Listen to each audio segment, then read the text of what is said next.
Bonjour à tous et bienvenue sur la chaîne des aventures de Gman, je suis Gman et si on se retrouve aujourd'hui, c'est pour aborder un sujet un peu important. Alors déjà avant toute chose, avant de commencer cette vidéo, je tenais à m'excuser car en effet, j'ai dit en début d'année que je tenais à faire une vidéo par mois et malheureusement comme vous l'avez remarqué, le quotidien de tout le monde était un petit peu chamboulé ces derniers temps. Si certains, ça leur a permis de dégager un peu plus de temps pour faire des vidéos, etc. Malheureusement, ce ne fut pas mon cas, car sans vouloir rentrer dans ma vie privée, je fais partie des gens qui n'ont pas forcément été confinés. Et suite à ça, lorsque j'aurais pu avoir eu plus de temps pour travailler et tourner des vidéos, je me suis retrouvé sans PC.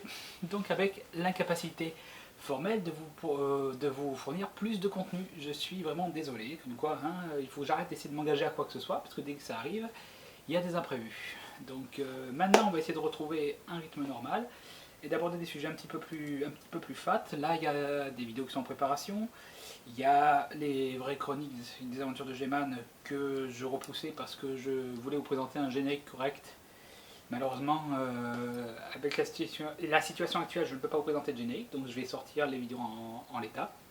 Je suis désolé, ce sera un peu moins bien que ce que j'avais prévu, mais bon, ce sera toujours ça. Il y a aussi des vidéos un petit peu plus fat qui vont arriver sur va être en partenariat avec un collègue youtubeur à moi, qui n'est pas qu'un collègue youtubeur, que aussi un ami de très longue date, où on va parler de comics et de films et de super-héros en mettant en perspective avec la science en fait, avec etc., etc. Mais bon, ça vous allez le voir arriver très rapidement sur la chaîne. Aujourd'hui, on va plutôt parler d'un sujet que j'avais sous le coude, donc c'était un des sujets que j'avais en cas d'incapacité de vous sortir des vidéos régulières et normales, ce qui est le cas un petit peu en ce moment. Mais c'est un sujet que malheureusement je ne voulais pas sortir de suite. Vous avez dû voir de quoi ça s'agissait, dans le titre de la vidéo. Les fautes sont volontaires, de quoi ça s'agit. Et c'est un sujet qui me tenait particulièrement à cœur, mais, quand j'ai commencé à travailler ce sujet, il s'est avéré qu'il y a une autre chaîne YouTube qui a sorti à peu près la même chose ces derniers temps, et je voulais pas sortir mes vidéos trop proches des leurs en fait. Cette chaîne, si vous ne la connaissez pas, c'est la chaîne Laura TV. Si j'ai l'air d'avoir une animosité contre eux, c'est pas du tout par rapport à leur travail ou quoi que ce soit, c'est que au contraire, ils font un travail que je trouve très très bon et qui est extrêmement proche de ce que je vais essayer de produire sur cette chaîne, et je ne veux pas du tout qu'il y ait de reproches, copier sur un tel, tu fais la même chose que. Voilà, et c'est parce que c'est vraiment un travail que je trouve très très bon sur leur chaîne. Le travail que je souhaite faire, mais ce travail que j'avais déjà en tête avant de découvrir leur chaîne. Vous allez me dire pourquoi t'excuser, pourquoi mettre ça en avant, t'as 30 abonnés, te la pète pas non plus. Je suis d'accord, et je pourrais très bien ne pas parler d'eux ou simplement envoyer chier leur travail, alors que je respecte énormément. Et pourquoi je ne le fais pas? Parce que en plus d'avoir un travail relativement proche de la chaîne, ce qui peut me frustrer parfois, et bien en fait, Laura TV est une des seules chaînes qui est abonnée aux aventures de Gman. Si vous tombez sur cette vidéo, coucou. Voilà. Et donc je ne peux vraiment pas en plus leur reprocher quoi que ce soit, puisqu'ils sont abonnés à cette chaîne. Donc voilà. Dans tous les cas, c'est aussi un disclaimer par rapport à tout le monde que par rapport à eux. Je ne cherche pas à copier leur travail, c'est juste que en tête j'avais quelque chose à peu près équivalent à ce qu'ils font. Donc voilà. Donc aujourd'hui, on va parler de films et de séries qui ont été soit annulées, soit qui ont été tellement transformées qu'elles ne ressemblent plus au matériau de base, ou au projet de base, ou qui ont été simplement annulées, déprogrammées, trop transformées. Ils ont fait donc un top 5 pour eux, pour leur part. Moi, je vais essayer de parler d'un certain nombre de projets. J'ai aussi dû changer cette vidéo pour pas parler des mêmes films que eux. Donc on va essayer de parler de films plus différents, de tout condenser dans une seule vidéo, donc on va venir juste rapidement dessus. Et on va parler autant des films que des séries. On va même d'ailleurs commencer par les séries, parce que le monde des séries de super-héros a été très prolifique pendant un moment, plus prolifique qu'au cinéma, parce que les gens se disaient un film de super-héros c'est quand même un gros projet, on va plutôt faire des séries, etc. Mais très rapidement, il y a eu le même genre de problème avec les séries super-héros. On a eu énormément de séries qui étaient, comment dire, oubliables, et qu'on a préféré oublier. Hein. Des sujets des trucs qui sont tellement transformés. Par exemple, si vous avez à peu près mon âge, vous vous rappelez sûrement de la série Mutant X, qui est extrêmement oubliable hein, comme série, mais sachez qu'à la base, c'était une série qui était censée être dans l'univers des X-Men. Pour des raisons de droit, ils ont dû transformer, mais pas trop, donc on a quand même des similitudes avec les X-Men tout en n'ayant rien à voir, et on se retrouve avec des sujets très très différents. Donc voilà. Donc j'aurais pu parler dans les séries qui ont été transformées, avortées ou qui n'ont pas dépassé le stade de pilote ou de projet, d'anciennes séries telles que il y a eu dans la veine de Smallville, on a eu une série par exemple Aquaman qui avait été programmée avec l'acteur qui dans Smallville jouait Green Arrow, donc il y a eu un pilote qui a été tourné, qui était accessible et qui ne donne pas du tout envie. Dans la même vague que ça, on avait la série Wonder Woman. Il y a une série Wonder Woman qui, pareil, n'a pas dépassé le stade du pilote.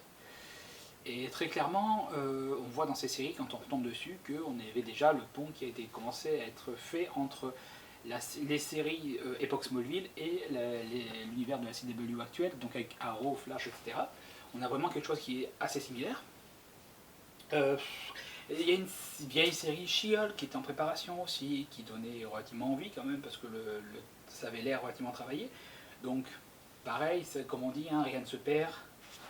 Et donc on va avoir quand même prochainement, normalement, une série She-Hulk sur Disney+, voir ce que ça va donner. Mais ça, dans tous les cas, sera quelque chose d'assez différent. Donc je vais quand même assez rapidement vous parler de mon petit top 3 personnel des séries qui ont été transformées ou abandonné trop tôt, selon moi. Et donc je vais commencer ce top 3 par le numéro 4. Vous comprenez pourquoi cette vidéo a été relativement difficile à pondre pour moi. Et en numéro 4, parce que cette série aurait pu mériter d'atterrir dans le top 3, mais vous allez vite comprendre qu'elle n'a pas sa place, parce que la série était la série Live Teen Titan.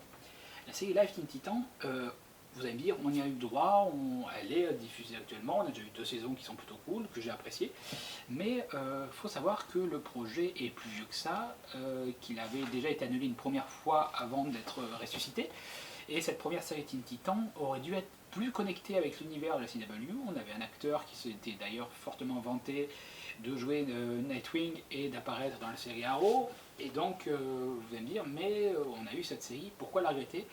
Et bien l'ancienne version, étant connecté à la CW, aurait dû avoir plus d'interaction avec les autres, donc aurait été moins dark, c'est la raison pour laquelle elle n'est pas réellement dans le top 3, mais aurait été plus connectée, donc on aurait pu avoir une équipe de Teen Titans plus incrustée, on aurait pu avoir Arsenal qui aurait fait partie des Teen Titans, on aurait pu avoir Kid Flash, de la série Flash, et malgré tout, malgré le fait que je sois quand même content d'avoir la série qu'on a, et qui est selon moi excellente, il y a quand même ce petit goût amer dans la bouche qui reste en disant que j'aurais bien aimé avoir le Arsenal de la série Arrow dans cette équipe, j'aurais bien aimé avoir Kid Flash, d'autant plus que j'adore le personnage d'Arsenal de la série Green Arrow. Et donc, on peut qu'espérer au final ce qu'aurait pu être cette série. Bon, il est temps de rentrer dans le vif du sujet, et donc le réel top 3, avec pour moi en 3ème position, Heroes. Alors vous allez me dire, une fois de plus, Heroes, on a eu quand même 4 saisons, plus une 5e Heroes Reborn qui arrivait bien après, et tout le monde est d'accord pour dire que Heroes, plus on avance dans les saisons, plus ça devient merdique, hein, que tout le monde considère que la saison 1 de Heroes est vraiment un chef-d'œuvre, et qu'à partir de la suite, on commence à décliner fortement, ce qui est vrai, mais la saison 4 de Heroes se termine quand même sur un gros cliffhanger qui est la révélation des super en fait, au monde de tout le monde en fait. Et j'aurais aimé voir la révélation immédiate et le changement pour les super-héros, d'être amenés comme ça sous les projecteurs. J'aurais aimé voir ça directement. On a eu ce qu'on a eu avec la série Heroes Reborn qui a semi-floppé, hein, puisqu'on n'a eu qu'une saison, que quelques épisodes. Et selon moi, ouais, voilà, la série s'est arrêtée sur un cliffhanger qui aurait pu justifier une saison 5, selon moi. Et ouais, je trouve que c'est quand même relativement dommage. En numéro 2, on va encore aborder un sujet un peu particulier, c'est à savoir les séries Smallville et Gotham. Ça va encore gueuler parce que séries Smallville et Gotham, on les a eues. On les a eues, les séries Smallville et Gotham. Personnellement, j'ai grandi avec la série Smallville et je suis quand même un grand fan de Superman et j'aime beaucoup la série Smallville. On peut dire ce qu'on veut, c'est vrai que ça a fortement décliné après, dès qu'on commence à quitter Smallville, mais bon. Et la série Gotham est relativement récente. Et alors, je tenais quand même à vous signaler un petit truc, c'est que tout le monde critique la série Smallville et beaucoup disent que la série Gotham est quand même bien plus mature. Puis après, on a le camp inverse qui existe également. Mais alors ça, c'est une info que je n'arrive pas à retrouver malheureusement, donc j'arrive plus à trouver avec certitude, mais c'est une info qui circule depuis très longtemps, depuis l'époque de la série Smallville. J'ai grandi adolescent avec cette information. La série Smallville aurait eu lieu parce qu'ils n'auraient pas eu les droits de faire la série Gotham à l'époque, et en fait, on aurait dû avoir, il y a quelques années, une série Gotham un peu nulle avec des romances de Bruce Wayne ado, et donc potentiellement une série Smallville plus récente avec un peu plus dark. Donc les deux, en fait, dans une timeline aléatoire, on aurait eu les deux séries qui auraient été inversées. Et tous ceux qui critiquent Smallville en disant que Superman est un gros nul et que regardez, Batman est quand même vachement plus dark, si le monde avait un minimum de justice, ça aurait été l'inverse. Voilà. Et en numéro 1 des séries qui ont été annulées, qui ne verront pas le jour, en tout cas pour le moment, là je vais vous parler d'une vraie série qui a été réellement annulée, qui a été teasée, où on a eu un cast, on a eu un pilote qui a été tourné récemment, et qui moi me dégoûte fortement, c'est la série New Warrior. La série New Warrior est une série donc, qui aurait dû être sous l'égide de Marvel, et on devait avoir une équipe donc de... comment simplifier pour ceux qui ne connaissent pas les New Warriors, c'est un peu les Teen Titans de l'univers Marvel, avec des super-héros plus urbains, plus jeunes. On a le cast qui a été divulgué, et pourquoi je suis dégoûté par la non-concrétisation de cette série, c'est parce que en fait, même si cette série s'appelle New Warrior, les deux personnages principaux sur lesquels était axée la série étaient Squirrel Girl et Mister Immortal, deux personnages qui ne font pas partie des New Warriors, mais qui en réalité font partie des Vengeurs des Grands Lacs. Alors ceux qui ne connaissent pas vont pas voir le rapport, mais ceux qui connaissent voient où je veux en venir. Les Vengeurs des Grands Lacs, on aurait eu la possibilité d'avoir en gros, donc ils ont mis la série sous le nom New Warrior, mais avec à leur tête des Vengeurs des Grands Lacs, donc on sait que la série se serait dirigée vers quelque chose de plus humoristique, et un peu, comment vous expliquer, on aurait pu avoir une version Marvel des Legends of Tomorrow, quelque chose de très foutraque, très très bordélique, et les gens savent que j'ai un amour inconditionnel pour cette équipe, c'est mon équipe Marvel préférée, les Vengeurs des Grands Lacs. Petite dédicace à monsieur Rétrophile, si jamais il tombe sur cette vidéo. Oui, je veux qu'on parle des Vengeurs des Grands Lacs ensemble. Et voilà, et on aurait pu avoir quelque chose de totalement foutraque. Le casting a été montré, le pilote a été tourné, il a été diffusé à la production, mais n'a pas convaincu. Donc la série a été tout bonnement annulée. Et je suis tristesse, je suis tristesse. Bon, après avoir fait une petite introduction, après avoir parlé de séries, rentrons dans le cœur du sujet, et donc les films de super-héros qui ont été ou transformés ou annulés, mais en tout cas qui ne verront, selon nous, jamais le jour. Donc on aurait pu parler de plein de choses, comme je vous ai dit, je vais essayer d'éviter de parler des mêmes sujets qu'ont pu aborder les gens de la chaîne Laura TV. Donc je vous mettrai en lien dans la description quand même les vidéos qu'ils ont fait sur 5 de ces films-là. Ils en parlent de façon très sérieuse et plus longue qu'ici, ici on n'en touche que 2 mots. On aurait pu parler bien évidemment du Justice League Mortal et des spin-offs qui étaient censés en découler, à savoir Flash, etc. Qui ont été sans doute bien mieux accueillis que la Justice League qu'on a eue par Snyder et Whedon. Un Batman vs Superman qui était dans les tuyaux depuis très longtemps, mais qui n'a pas vu le jour une fois de plus. Le film Wonder Woman par Joss Whedon. Le film Batgirl par Joss Whedon également, le film Batgirl qui dans l'univers de Snyder aurait pu être vraiment très très intéressant.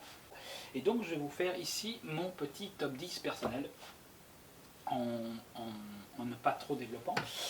En numéro 10, donc, à savoir, donc là, si vous n'êtes pas au courant de cette histoire, je vous allez faire des bons sur votre chaîne, à savoir que avant le MCU, il y avait déjà un projet de film Iron Man, voire même un projet de film Luke Cage avec Quentin Tarantino à la barre. Alors vous êtes en train de vous dire, mais pourquoi le mettre en top 10? Ça c'est vraiment une putain d'annonce, il aurait fallu le mettre, ça mériterait d'être en haut du panier. Alors déjà c'est un classement personnel, et selon moi, Tarantino à la tête d'un tel projet aurait été tellement bridé que quoi qu'il en soit, le film ne serait jamais sorti selon moi. Si le film avait été en cours de production, il serait jamais sorti. Tarantino avait vraiment formulé le souhait de faire ce film, avait travaillé sur un script, mais dans tous les cas, je pense que le film n'aurait pas été beaucoup plus loin parce qu'il n'aurait pas eu la liberté créative dont il avait besoin. En numéro 9, alors là c'est un film dont Laura TV a parlé et j'ai été obligé de revenir dessus, c'était le Batman Year One par Darren Aronofsky. Darren Aronofsky qui est donc le réal de Requiem for a Dream, The Fountain, magnifique film The Fountain, et entre autres, et Black Swan, etc. Et qui donc devait parler de la première année d'activité de Bruce Wayne. Donc c'est un petit peu le film qu'on va avoir avec Pattinson prochainement, mais vu par Aronofsky, et en plus il avait poussé le concept assez loin, donc on aurait pu avoir quelque chose de très très cool. Je vous invite à aller voir la vidéo de Laura TV qui détaille bien plus, sachant que Aronofsky travaillait aussi à la base sur le Wolverine, le combat de l'immortel, donc le deuxième volet de la saga Wolverine. Voilà, c'est quand même quelqu'un qui a longuement flirté avec les films de super-héros, mais n'a rien abouti pour moi. En numéro 8, on va faire un petit groupement de films en numéro 8, puisque c'est des volets de saga qui ont déjà eu lieu. Donc on parle bien évidemment du Spider-Man 4 de Sam Raimi, qui était en préparation, mais qui a été tellement dégoûté par la production de Spider-Man 3 qu'il a préféré quitter le navire. On savait que dans ce Spider-Man 4, on aurait dû avoir Mysterio qui serait apparu, donc Mysterio joué bien évidemment par Bruce Campbell, qui aurait donc justifié ses X caméos dans les précédents films. On parle évidemment également du Batman de Tim Burton numéro 3 qui était en préparation. Voilà. Donc oui, Burton devait travailler sur un troisième Batman, mais il lui a été refusé parce que son Batman Returns a été classé comme trop dark. De même pour Schumacher. Schumacher avait un troisième Batman sous le coude, mais là par contre heureusement ça a été annulé. D'ailleurs ce Batman devait parler du retour du Joker, et donc être la première adaptation en live action de Harley Quinn également. Et pour en revenir au Joker et à Harley Quinn, comment ne pas revenir sur le Batman Rises qui était prévu de base, qui a été annulé avec la mort de Heath Ledger. On sait tous que à la base le dernier film de la trilogie Nolan sur Batman devait être centré sur le procès du Joker. Et donc à la mort de Heath Ledger, il a totalement changé son fusil d'épaule un peu trop, ce qui provoque quelques incohérences, parce que mine de rien, on a quand même le Joker qui disparaît totalement de la chronologie. Numéro 7. Numéro 7, alors là, ça relève un petit peu du troll, mais avant de critiquer, suivez le cheminement, à savoir les épisodes 2 et 3 de la saga Green Lantern. On se rappelle tous du film Green Lantern avec Ryan Reynolds, lui s'en rappelle énormément aussi, il le critique dès qu'il en a l'occasion. Mais il ne faut quand même pas oublier qu'à la base, ces films étaient prévus pour être une trilogie. Ça devait être à la base de leur univers pour introduire après un Batman, un Superman, etc., et monter leur Justice League. Ça n'a pas eu lieu parce que le film a floppé, et soyons francs, le film est pas top. Pour rester poli, on en parlera plus longuement sur cette chaîne une autre fois. Mais soyons francs, c'est quand même un film qui était prévu pour être le premier d'une trilogie, et je ne pense pas qu'on puisse objectivement totalement juger de l'œuvre sans avoir les deux autres films. Et soyons francs, aussi critique qu'on puisse être, on a Ryan Reynolds, le premier, on a eu la preuve qu'il ne fallait pas forcément critiquer ce genre de choses avec par exemple Deadpool, la première apparition de Deadpool dans X-Men Origins Wolverine, où tout le monde a craché dessus, mais qui a quand même permis à Ryan Reynolds de faire 2 films derrière quand même, et qui fait constamment allusion. Donc si c'était si mauvais que ça, ça n'aurait pas été un terrain propice à de tel autre film. Voilà, et donc je pense qu'il faut quand même garder à l'esprit que, aussi mauvais que soit ce film, aussi incohérent que soit-il, c'était juste une base qui a été faite un petit peu pour essayer de rattraper ce qui se faisait à côté. Et effectivement, c'est pas bon, mais les 2 et 3 auraient pu peut-être rattraper le tout. C'est un avis personnel. En numéro 6, on va commencer à parler des gros films que beaucoup auraient aimé voir, à savoir le film Watchmen, réalisé par Terry Gilliam, qui nous aurait, selon lui et selon les interviews, donné quelque chose de très différent de ce qu'on a pu avoir par la suite. Sachant le niveau de travail et de folie d'un Terry Gilliam, je pense qu'un film comme Watchmen aurait effectivement pu être un chef-d'œuvre, tout en gardant à l'esprit que je suis quand même un très grand fan de ce qu'a fait Snyder sur Watchmen. Malgré les sauts de merde qu'il a pu se ramasser dessus, je trouve que c'est peut-être une des meilleures adaptations de comics qu'on ait eues à l'écran. Et oui, je maintiens ça, même s'il lui a été reproché de coller trop aux comics, en ne le comprenant pas, en dénaturant totalement l'idée de base, le concept et les réflexions qu'il peut y avoir derrière. Je pense que avec ce qui lui a été donné, le temps qu'il avait et les moyens qu'il avait, il aurait rarement pu faire quelque chose de mieux. Peut-être que Gilliam aurait fait quelque chose de mieux, mais une fois de plus, ce ne peut être que des spéculations. Donc c'est vrai. Si vous êtes intéressé par le Watchmen de Gilliam, il y a énormément de vidéos qui en parlent. Gilliam lui-même en a beaucoup parlé, comme on peut reprocher à Snyder, une fois de plus, de beaucoup parler de ses films. Voilà. En numéro 5, Kick-Ass 3. Ah, là on va aborder des vrais sujets. Kick-Ass 3, après un premier Kick-Ass qui a quand même été très bien foutu et bien marquant, on a eu un Kick-Ass 2 un peu en demi-teinte, qui souffrait un petit peu des problèmes d'adaptation par rapport aux comics, et qui nous a quand même introduit à l'éventuel méchant du Kick-Ass 3, à savoir le vrai chef de la famille mafieuse qu'affronte Dave dans ses 2 premiers films.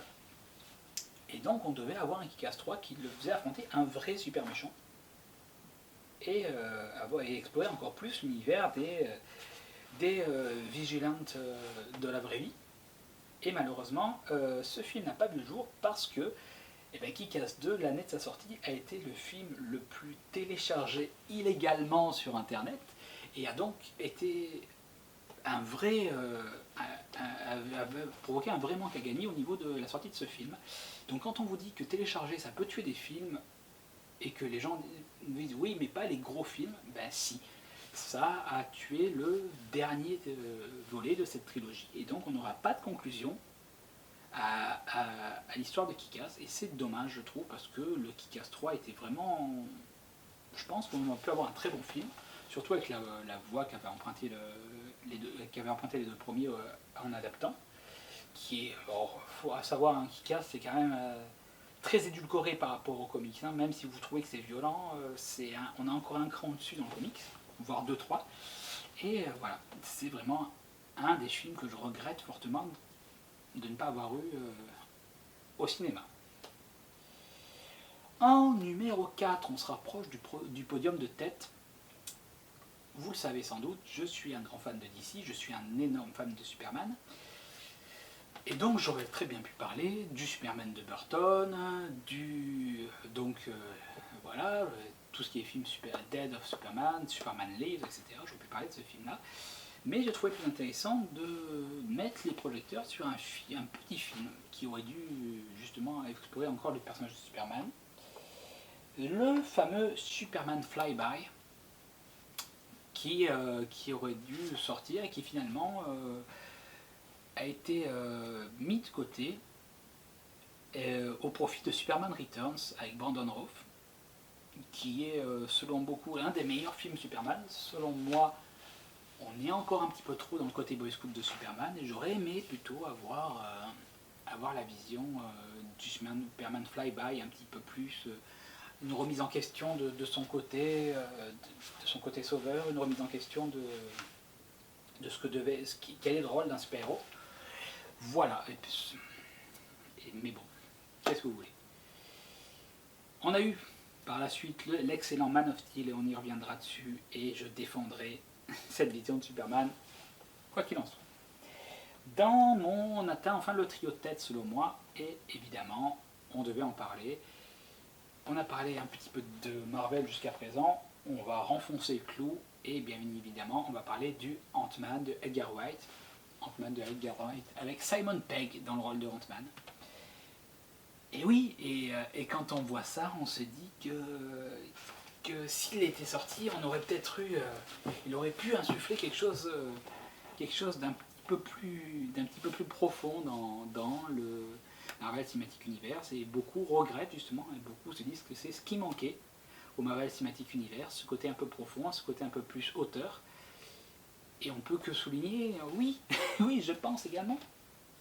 Et surtout que Edgar Wright a donné énormément de son temps, de sueur, de sang sur ce projet. Tout comme Simon Pegg, on sait que l'intégralité des phases de Marvel ont été transformées après ce film. Et d'ailleurs, c'est une supposition, mais quand on voit certains travaux préliminaires du film Avengers, on peut constater que dans l'équipe de base étaient censés être intégrés des personnages comme la Guêpe dès le premier film. Donc l'univers a été totalement transformé. Sachez également que, petite anecdote, je ne savais pas où la placer, donc autant la mettre maintenant, qui était pressenti à l'époque, si le film avait marché, pour rejoindre les Avengers en tant que Guêpe, Eva Longoria. Alors effectivement, on peut que se dire que l'univers entier Marvel aurait été totalement transformé avec ce film. Voilà. En numéro 2. Alors en numéro 2, là on va commencer à taper dans le dur. Ça a été très longtemps quand j'ai fait ce classement, c'est un classement que je fais de temps en temps personnellement avant de vous le présenter en vidéo. Pendant très longtemps, ce numéro 2 était mon numéro 1 absolu et était indétrônable jusqu'à quelques temps en tout cas, puisque voilà, on en reparlera quand on atteindra le numéro 1, et le numéro 2 était ma plus grande déception de film de super-héros. Et j'en ai voulu à beaucoup de monde, j'en ai voulu à Sony, parce qu'en numéro 2, selon moi, il y a l'univers Amazing Spider-Man. L'univers Amazing Spider-Man était censé couvrir sur 6-7 films, avec des spin-offs sur Venom, avec les Sinister Six. Beaucoup d'idées après ont été recyclées, donc Sony a toujours les droits sur certains personnages de l'univers de Spider-Man, donc on a quand même eu le film Venom avec Tom Hardy, etc. Mais tout devait être connecté au Spider-Man, au Amazing Spider-Man, et soyons francs, je vais répondre à cette question immédiatement, comme ça vous le saurez. Selon moi, Andrew Garfield est le meilleur Spider-Man qu'on ait eu sur écran. Voilà. N'en déplaise à ceux qui sont fans de Tobey Maguire, mais bon, soyons francs, Tobey Maguire est un bon Spider-Man parce qu'on a grandi avec le recul non. Sam Raimi le torture et c'est une victime dans tous ses films, et il y a très peu de moments épiques, contrairement à Andrew Garfield. Andrew Garfield est un vrai Spider-Man drôle, torturé pour de bonnes raisons, et oui, et tout ce qu'on peut reprocher à cette saga est justifié ou est présent dans les comics en fait. Donc voilà. Selon moi, l'une des plus grosses déceptions en matière de films de super-héros, c'est la saga Amazing Spider-Man. Beaucoup de choses ont été recyclées. À la base, on devait avoir donc les Sinister Six en cinéma, en live action. Donc le premier film entièrement basé sur une équipe de super méchants, ce qui fut recyclé par Marvel pour nous donner les Gardiens de la Galaxie, qui sont une équipe de connards et pas réellement super méchants. Puis le désastreux Suicide Squad. Voilà. Faut-il en dire davantage? Non, je ne pense pas. Et donc, tout ça à cause de mails, qui ont été divulgués alors qu'ils n'auraient pas dû, et qui a poussé Sony à négocier les droits et renvoyer Spider-Man dans l'écurie Marvel. Pour nous donner les excellents films Homecoming, etc. Je n'aime pas ce Spider-Man, je suis désolé. Pour moi, Spider-Man restera Andrew Garfield. Voilà, point barre. Et donc, on va arriver enfin au numéro 1.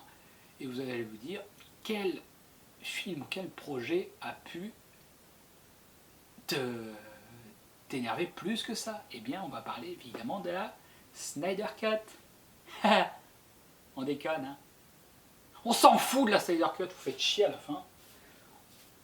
mais on n'est pas loin. En fait, le projet cinéma qui m'a le plus déçu, eh ben, c'est tout simplement le DC EU. Et oui, qui se devait de concurrencer Marvel tout en tapant sur pas sur le même public, en étant plus sérieux. Voilà, on a eu un premier Man of Steel, on a eu BVS qui déjà a été charcuté. Et puis très rapidement, il y a eu l'envie de rattraper Marvel, de pas se mettre à dos toute une partie du public, de faire des films fun. Donc on a eu le génialissime Suicide Squad, hein, et des critiques dans tous les sens, des films qui à peine à leur sortie avaient droit à une deuxième version, puis une troisième, une version longue. Et je suis désolé, mais Warner fait n'importe quoi avec ses films, et on avait la possibilité d'avoir un vrai bon film, un vrai bon concurrent à Marvel, et puis ils ont tout planté. Et je suis extrêmement déçu, donc non. Et puis en plus, au moment où je sors cette vidéo, il y a eu la révélation comme quoi là Snyder Cut va finalement apparaître à la télé, etc. On va avoir Snyder Cut. Non, je suis désolé, la Snyder Cut ne sauvera pas tout. Je suis désolé, à la base c'est Warner qui a pourri ses films, à sortir un Snyder Cut, c'est pas une bonne idée selon moi. Même si je critique pas Snyder, j'adore le travail qu'il fait, mais sortir cette version, elle a tellement été fantasmée que les gens ne pourront être que déçus en fait de ce qui va sortir. Et puis il a tellement fait de révélations ces derniers temps que, au final, tout ce que va contenir cette Snyder Cut, on sait ce que va contenir cette Snyder Cut. Et ça va être encore plus frustrant parce qu'on va avoir Snyder Cut, mais on va pas avoir la suite, puisque on n'a plus le même Batman, puisqu'il est parti, puisqu'Henry Cavill essaie de se débattre à regarder son rôle de Superman, mais qu'il n'y a rien qui est projeté pour le moment, puisqu'on va avoir des Wonder Woman et des Aquaman qui vont être déconnectés du reste, puisque tous les sujets... Le Flash est sur la sellette, Cyborg, et on n'en entend déjà plus parler, et je suis désolé. On peut avoir une bonne surprise, peut-être que la Snyder Cut va relancer l'intérêt pour ces personnages, mais j'en doute fortement, et je pense que ce sera juste rajouter de la déception à la déception. Et puis, quitte à avoir la Snyder Cut, pourquoi est-ce qu'on n'aurait pas la cut finale aussi pour le Suicide Squad de David Ayer? Je suis désolé. Pourquoi lui n'aurait pas droit de donner sa vraie version du film?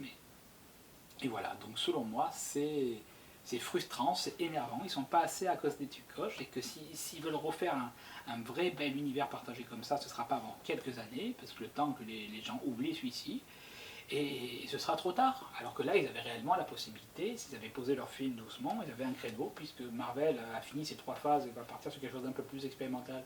Ça aurait été la possibilité là de se démarquer, mais non.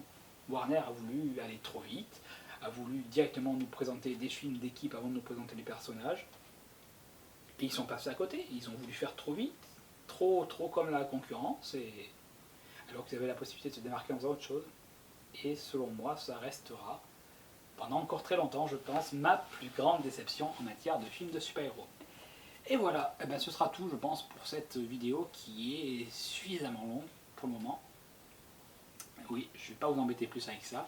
On va se retrouver rapidement pour faire des vidéos autres. Et ben, je vous dis à très bientôt. N'hésitez pas à vous abonner si vous n'êtes pas abonné. N'hésitez pas à me laisser un commentaire pour me dire, selon vous, quels sont les films ou séries de super-héros qui n'ont pas vu le jour et que vous auriez aimé voir, ou qui ont été annulés, ou les projets sur lesquels vous avez pu tomber qui vous semblaient intéressants. Voilà, on se retrouvera très rapidement pour parler d'autres sujets et aborder d'autres films. Allez!